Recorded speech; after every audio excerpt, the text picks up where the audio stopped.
चतुर्थ पर्याय विधायक प्रार्थी तालिका घोषणा करिछि बीजेपी आउ 8 प्रार्थी ना घोषित होइछि। तेलकोईरु फकीर मोहन नायक, चंपुआरु मुरली मनोहर शर्मा, बस्तारु रवींद्र अंडिया, वासुदेवपुरु बाणी कल्याण महांती प्रार्थी होइछन्ति।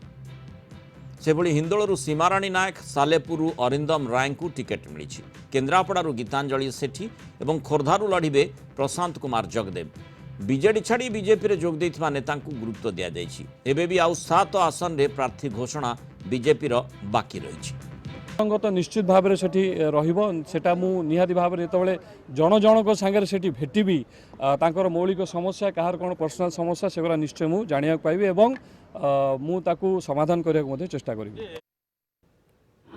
भारतीय जनता पार्टी तरफ मते जो भरोसा नहीं टिकेट डिक्लेयर करछंदी प्रधानमंत्री श्रीयुक्त नरेंद्र मोदी को बहुत बहुत धन्यवाद और कृतज्ञता जनाऊँचे और ता सहित आम मंत्री माननीय श्रीयुक्त धर्मेंद्र प्रधान को मते विश्वास को नहीं जो व्यवस्था कर निश्चित भाव में पाखे मु चिर ऋणी रही एवं जनसाधारण एवं भारतीय जनता पार्टी समस्त ग्रास रूट आरंभ करी माने राज्य स्तरीय समस्त को मोर कृतज्ञता ज्ञापन करुच्ची मते दल को नहीं मते गोटे भरोसा करी मते टिकेट देइचंदी।